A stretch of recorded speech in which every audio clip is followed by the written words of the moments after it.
work for Herman Law, and we exclusively represent victims of child sex abuse. Our motto is we give voices to victims. As lawyers, we often have to be therapists for our client, especially in sensitive cases like this. The only thing we can get our clients is money. We can't ever take away what happened to them. Do you see cases where women also abuse children? 99% of pedophiles are men. Humanity finds the most joy in helping other people and in serving other people. We have clients that we just lose track of. We have to go send investigators out to find them because they're on the street. I studied psychology. That was one of my majors. I liked back in the days when I would go on dates, ask a question. What's your first memory from childhood? That was your date question? Yes, those are my questions. It's like an old adage. We don't know what people are going through. It's really true, though. Everybody, everybody's got something going on at any given time. Welcome to the Glamorous Grind, where law meets lifestyle. I'm Alona Antonian, a trial attorney and a certified family law specialist. And I'm Mila Aratunian, a trial attorney practicing employment and personal injury law. We are lawyers, friends, and your insiders to the world of legal drama. Every week, we're diving into our most juiciest and unforgettable cases, showcasing inspiring success stories, and sharing how we balance drive and determination with style. So whether you're a legal powerhouse chasing success, or just here for the juicy stories, grab your favorite drink, because we are pouring out wisdom, wit, and plenty of glam. It's law, it's life, it's the Glamorous Grind.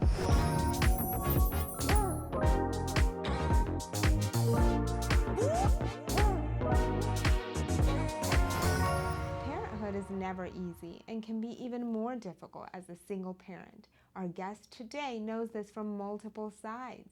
This week, we're sitting down with Blake, a devoted father and attorney who is also a relentless advocate for justice. As a lawyer, he dedicates his work to helping child sexual abuse victims seek justice and ensure they don't have to suffer in silence. In this episode, we will talk about resilience, fatherhood, and how personal hardship can fuel a greater mission. This is a story of love, loss, and unwavering strength. Stay with us. This is one you won't want to miss. So we are super excited to have you on our podcast, Blake. Tell us a little bit about yourself. First of all, thanks for having me. I'm excited to be here. I've watched your podcast, a few of them, and very impressed. It's always nice to see you. You're one of my favorite people on the planet. Oh, likewise. So my name is Blake Woodhall. I live down here in San Diego. I'm an attorney, just like you two. And I've been practicing for 28 years now. And Wait. You don't look that old. Well, thank you. I'm always fishing for compliments, so that's nice. I work for Herman Law, and we exclusively represent victims of child sex abuse. In fact, that's where I was this morning on a case in Los Angeles. So that's all I do. I've been doing that now for the past 5 years or so. You currently have a major case against the state of California and represent about 700 people who used to be children back in the 1950s, right? Right, it's actually against the county of LA. Okay. And yeah, it's I represent about 850 plaintiffs in a case arising out of systemic sexual abuse at a temporary group home run by the county called McLaren Hall in El Monte, California. And the date ranges are anywhere from the late 50s all the way until 2003. That's how long it was open. And there was a lot of abuse, sexual abuse going on at the time by numerous staff members, et cetera. And so what is this facility? What did it do back in the 50s for foster children? So what it would do is it would basically be a temporary place for a child to go when they're removed from their biological parents for some reason. So through juvenile court?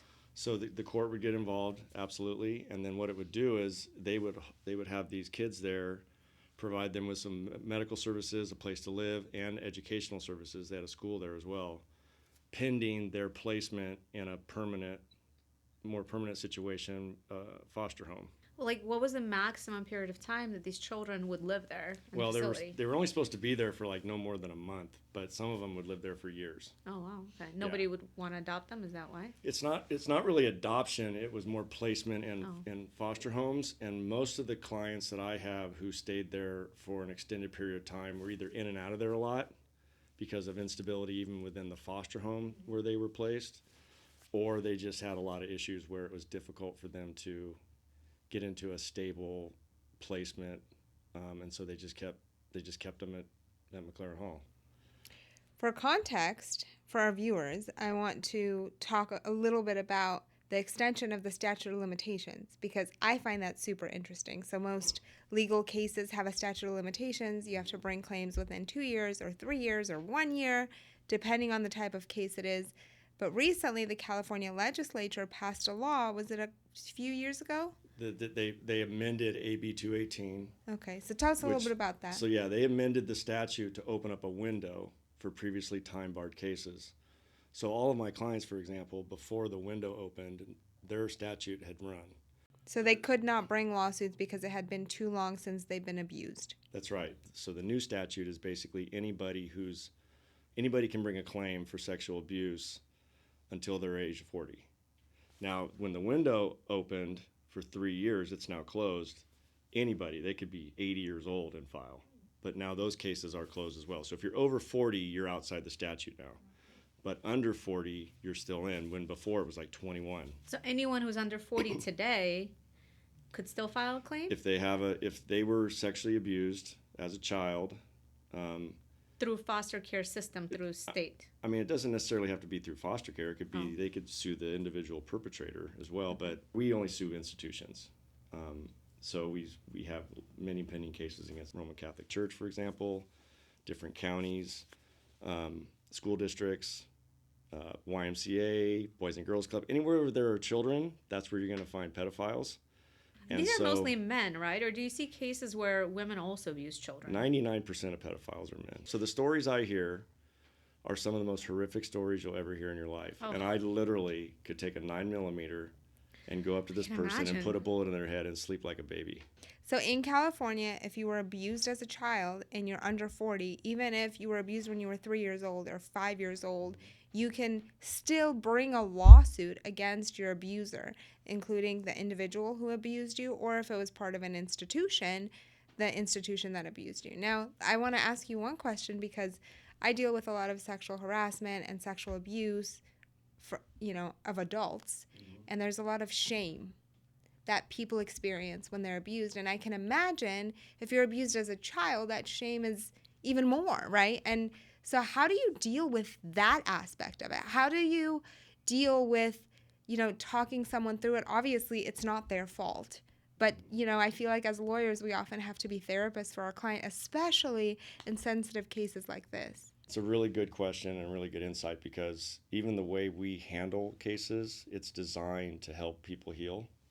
Our motto is we give voices to victims. And when you're abused as a child in particular, you never feel like you have a voice. And you carry that with you even into your adult age.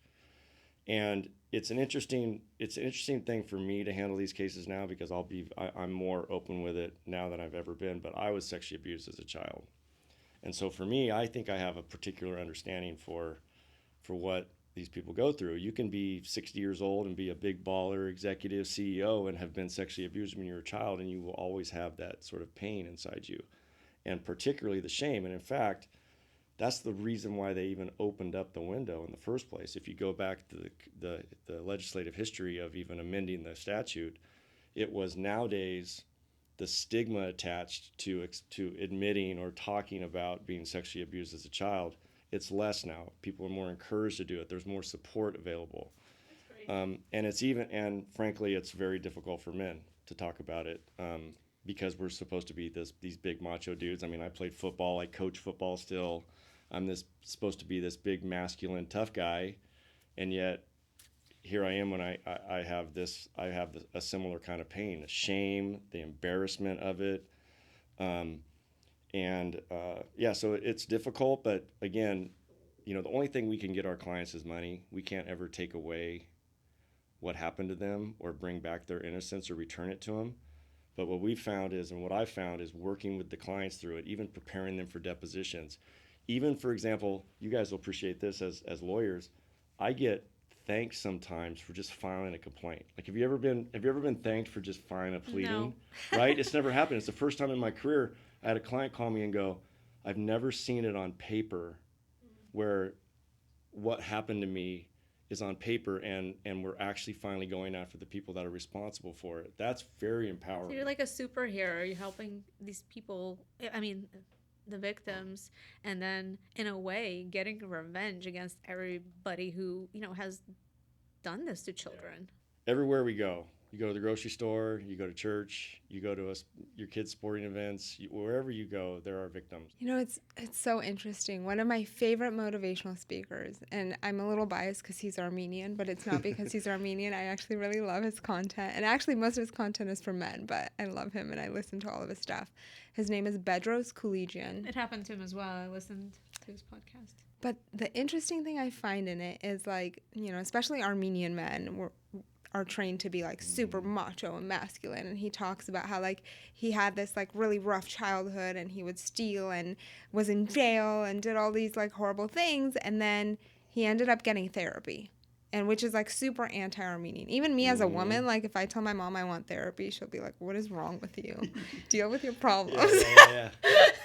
But he ended up getting therapy, and he said that when he got therapy, he realized that a lot of his problems were because he was carrying around this guilt of being abused as a child. So I think that a lot of people carry it around, don't even know the extent to which it affects them, and he attributes a lot of his success to finally facing that, stepping into his power by being like, yes, this happened to me, it's not my fault, and I'm stronger than this. I think, one, you have to get a therapist that specializes in helping victims in those situations, somebody good, because if you go to a shitty one, it can make things worse to start reliving it and then not really making progress.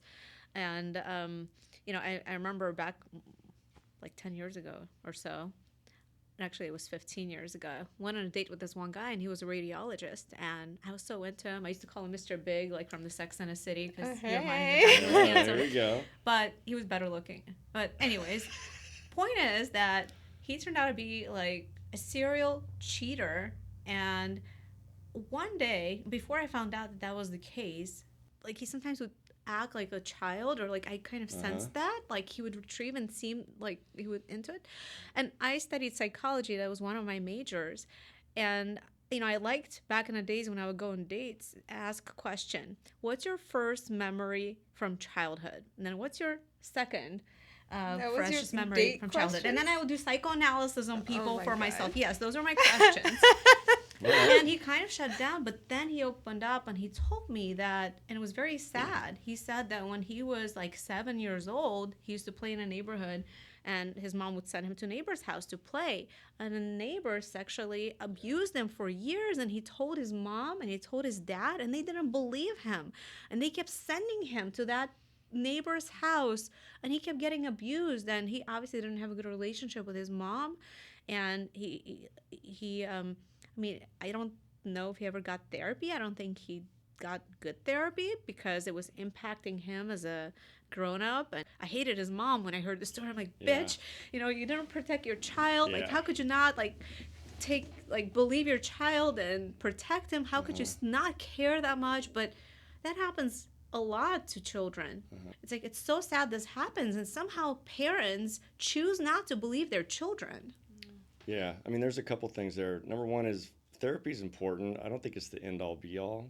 There's a lot of individual work that you have to do to overcome some of these things. But I found therapy to be important from the standpoint if it explains some things to me. Like, oh, that's why I'm that way.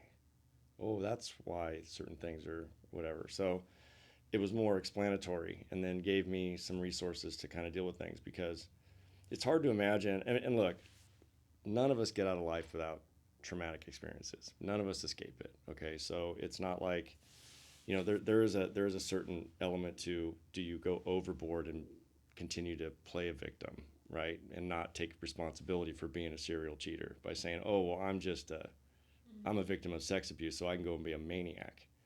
That's not acceptable either, right? So, but having said that, like, imagine yourself, you're going to a family event and you're really excited about it, or you're going to go see your daughter dance, or for me, my kids all played sports, or my oldest son's a professional drummer. I'm going to go to his concert, okay, and I'm all stoked about it. And I drive to LA, and I sit there and I get some sort of trigger. Something happens to where I see a person who looked like the guy that abused me. or I smell a smell that always smelled like his house.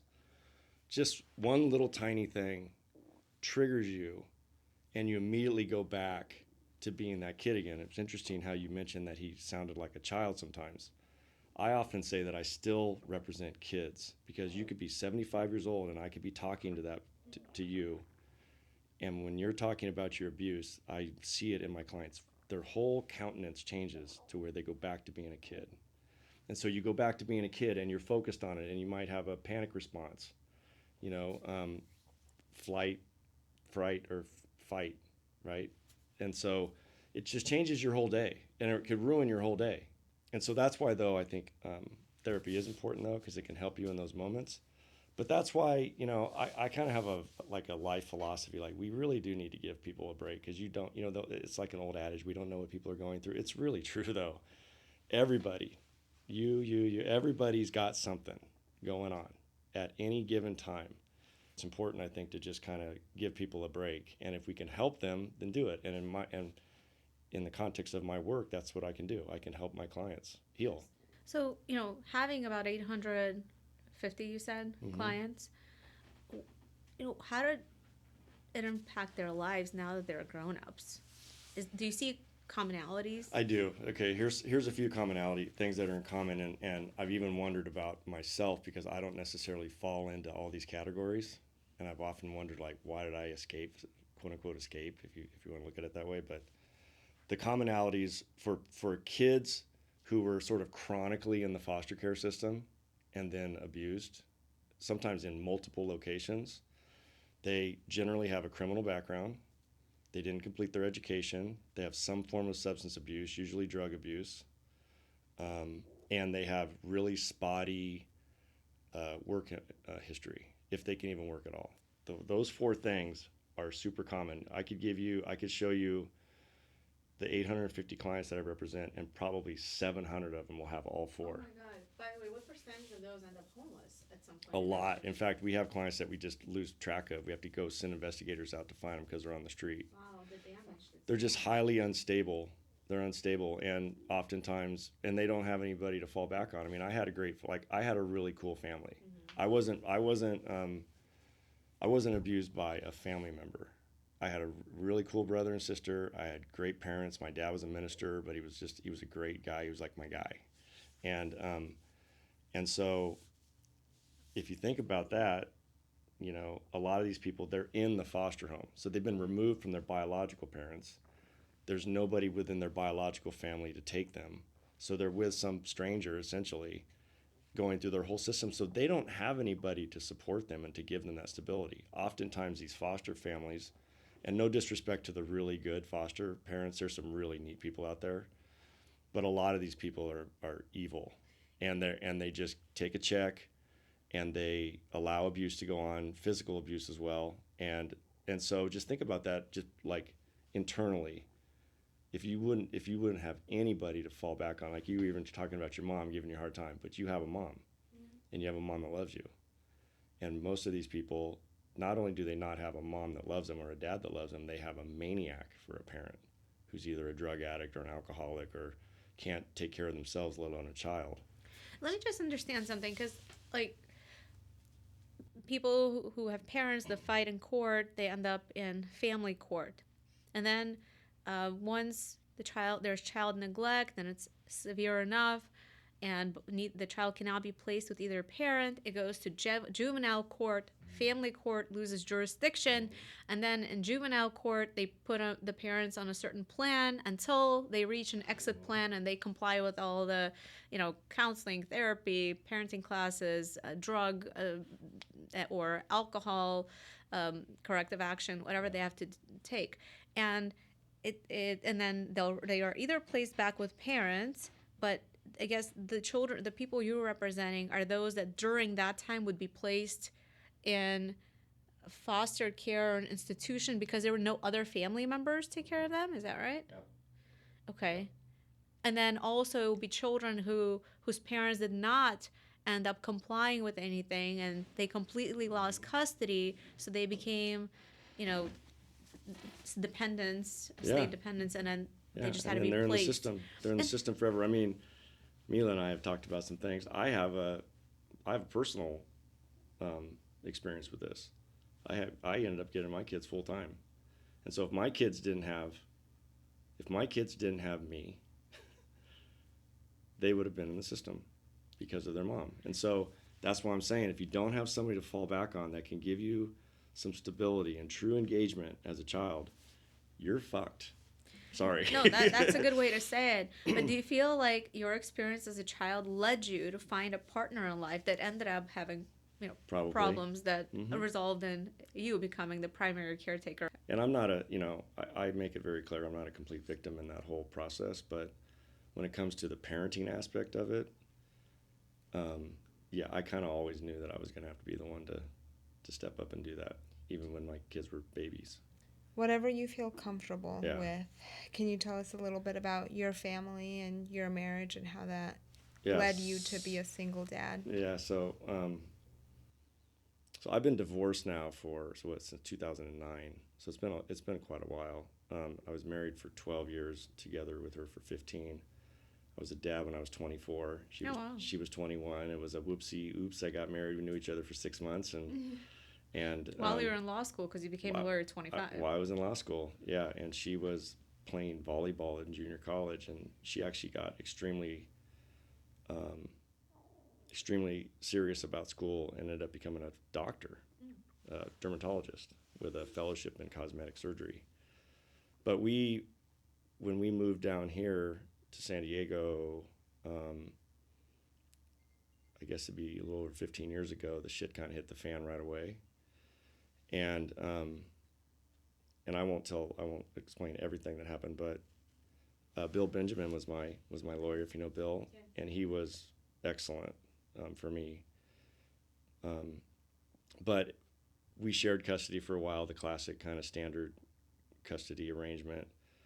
And then again, I always sort of knew though that I was going to bear the brunt of the responsibility for raising the kids. And even when we shared custody, I still took them even more than what the technical legal percentage was. Did she keep her license as a doctor, or were there problems that caused her not to be a doctor at some point? So at some point she had to surrender her license. Okay. I'll leave it at that. And so she's no longer a practicing physician. And so I got them full-time legal physical custody, a little over 10 years ago. But even before that, I was still acting as though Are they all adults now? So my oldest son, Troy, is 29.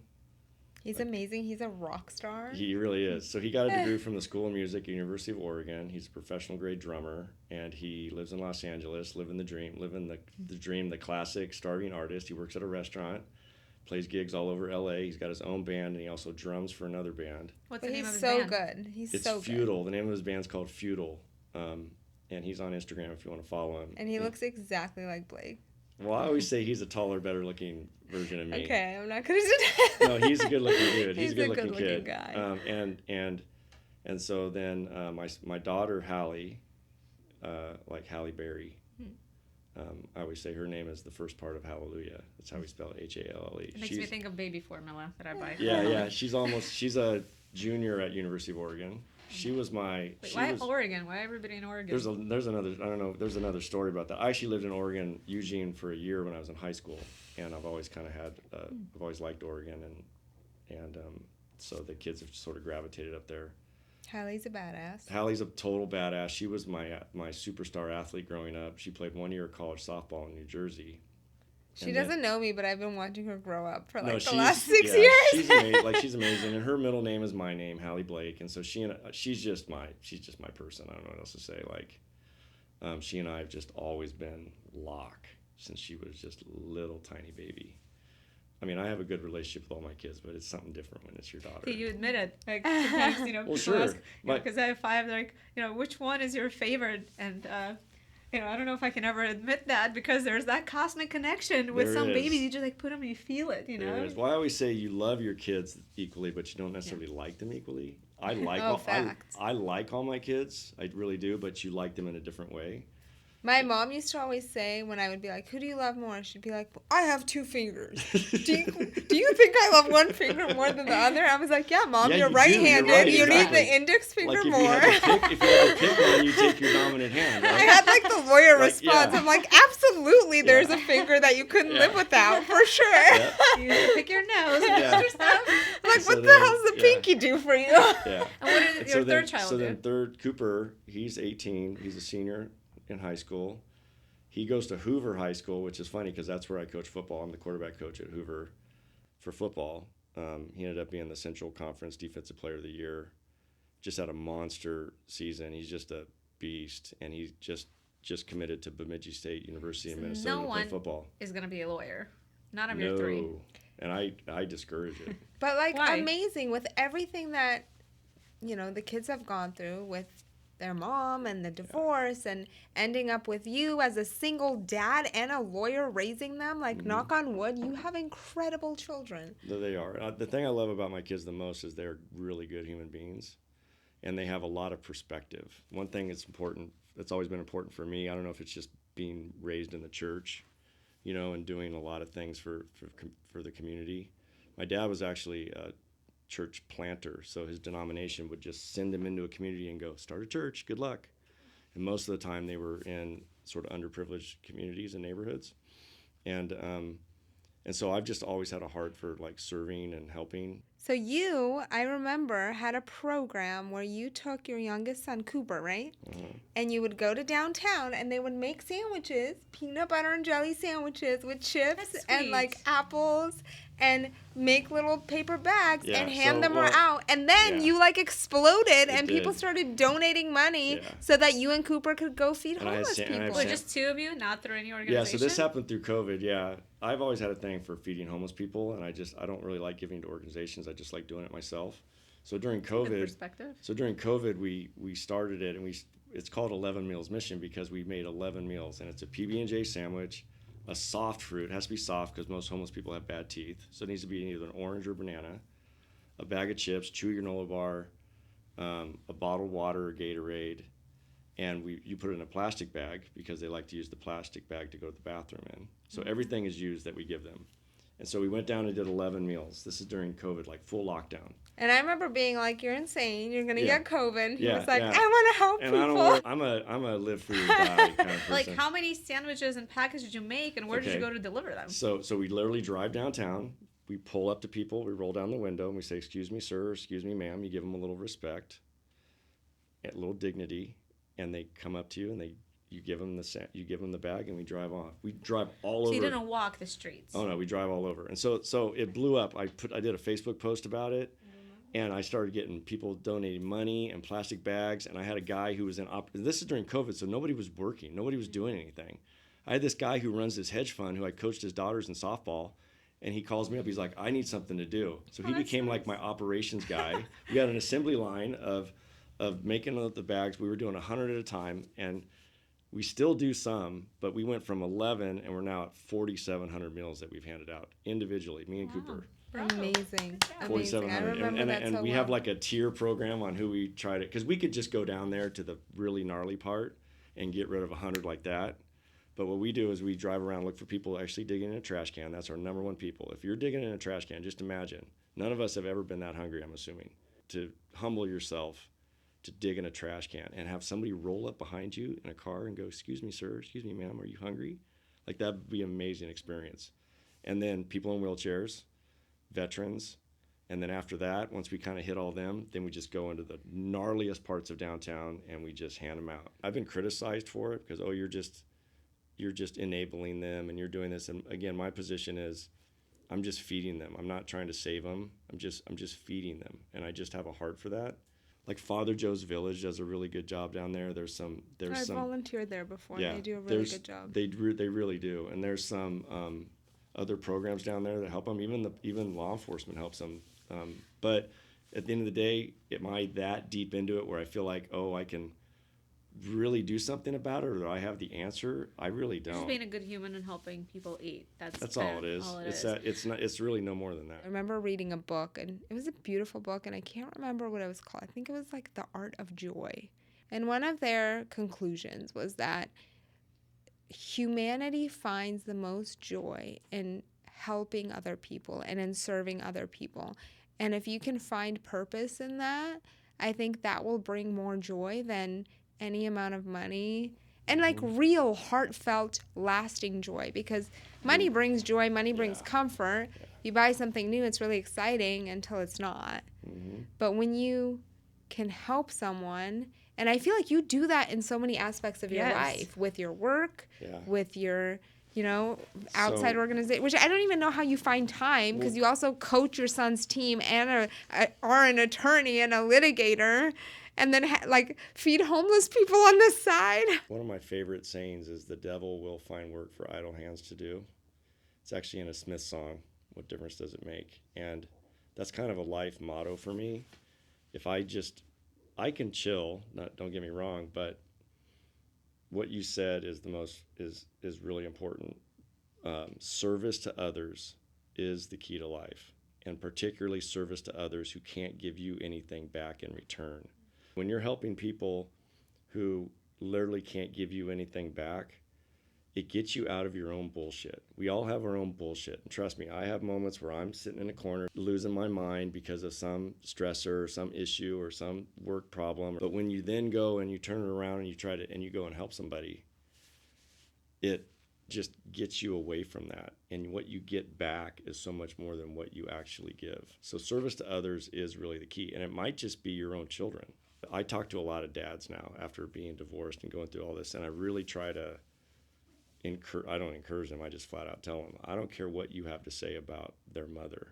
It's your responsibility as a father to be fully engaged and invested in your kid. Don't acquiesce to some control that's trying to, take your kids away. Don't just say, oh, okay, whatever, I'm just gonna walk away and go golfing. Go get in with your children and create a new relationship with them. Learn about 4 or 5 things that your kids love to eat and go on a rotation and cook those meals for them. Don't just necessarily take them out. My kids to this day will say I make the best spaghetti on the planet, and it's garbage. It's garbage spaghetti. It's Prego with ground turkey and some garlic salt, right? But they say Dad makes the best spaghetti. Why is that? Because the whole experience, take them to the store, teach them how to shop. Teach them about the Vons Club card where something is always on sale. I used to tell my kids all the time, okay, the cereal companies have a deal with grocery stores, and every cereal company for 1 week will have their cereal on sale. Kellogg's, Post, General Mills, whatever it is. So when we go to the store that week, we're getting whatever the one is that's on sale. You're creating a life with your children. Don't sit around and rag on their mom in front of them. They hate it. They don't want to do that. Fathers need to be like relentlessly encouraging to their kids to go out and take risks. Not everybody's a good father. Just like not everybody's a good mother. That's true. But what I'm saying is I get frustrated with my guys. I play beer league softball, and they talk shit about their wives or their exes or whatever. And it's like, no, dude, you have a responsibility to do that. You can have a great relationship with your children without sitting around ragging on and making excuses. Don't just give up that responsibility and fight for your kids. And it's in California. I mean, you know how hard it is to get a children full-time as a father in California? Extremely. Unless there's domestic violence, drugs, alcohol, some sort of abuse. I'm just saying, focus on you and your children and full engagement, and getting back to, what you were saying, like, just do that in a selfless way. You don't have to go help homeless people. That's just something I've just had a heart for. And creating the relationship and the culture. I think every family has like a culture, and that foundational culture stays with you your entire life. So whatever you're raised in, and nowadays 50% of families are split, so kids have 2 cultures, right? But I think the culture with the dad is just as important, if not more important in some ways. And creating traditions. And I mean, I lived in a 2-bedroom apartment. It was in Del Mar, but I lived in a 2-bedroom apartment right next to my kids' elementary school for 9 years. And I had a huge master bedroom. And so at first I had the boys in their room with bunk beds, and I had Hallie in my room, and I had a little separator thing, a little curtain for her, so she had a little privacy. And then she got older, so I'm like, okay, you need to go have your own room now. And I moved Cooper in, and Troy went Troy left to go to college, and we had a special little, we do our barbecue weekends down at the community pool, and kids don't care where they're living. They really don't. But if you have a warm environment, we'd have slumber parties in the living room, but again, it's like you're talking about. It's the culture that you're creating and the little traditions. We drive by. I live off of Del Mar Heights, and we'll drive by going to the beach. Me and Cooper to this day, down the street from where our old apartments were, and he goes, Dad, when I get done with college, I want to get a job and I want to go move into Bella Del Mar apartments. So it's just the relationship that you created as opposed to the physical thing. But even the physical things, even if you don't have a lot of resources, you can go to Walmart and make a nice little home for your kids with the kids TJ stuff Maxx. that they have and the special little sheets and blankets and jammies and all those things. But I guess my point is that I even told my lawyer, I even told Bill Benjamin, I said, I want you to have my children's best interest in mind ahead of mine. That's a healthy perspective. Because you can lose focus of that when particularly when you're in the middle of that divorce. Yes. You do some weird things, and you do some things that maybe are even outside your normal character. But if you have people that are reminding you, you've got to stay focused on what's in your best interest of your kids. You actually create a pattern. And to this day, we don't even have a custody arrangement anymore. It's done. Like the full-time thing, it's not even relevant anymore because my kids are all adults. But my kids' best interests that's still my focus.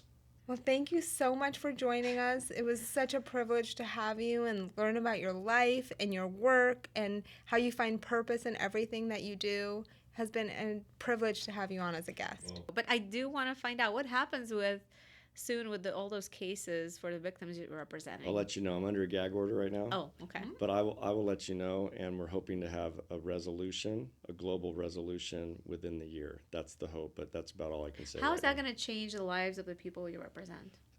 For some, it'll be absolutely life-changing from a resources standpoint, and others, hopefully, it will be life-changing from a standpoint of symbolic, that somebody is finally taking some kind of responsibility and accountability for what happened to them. What an incredible conversation. A huge thank you to Blake for sharing his journey and insight. If you loved this episode, don't forget to like and subscribe. It really helps us grow and bring more amazing guests your way.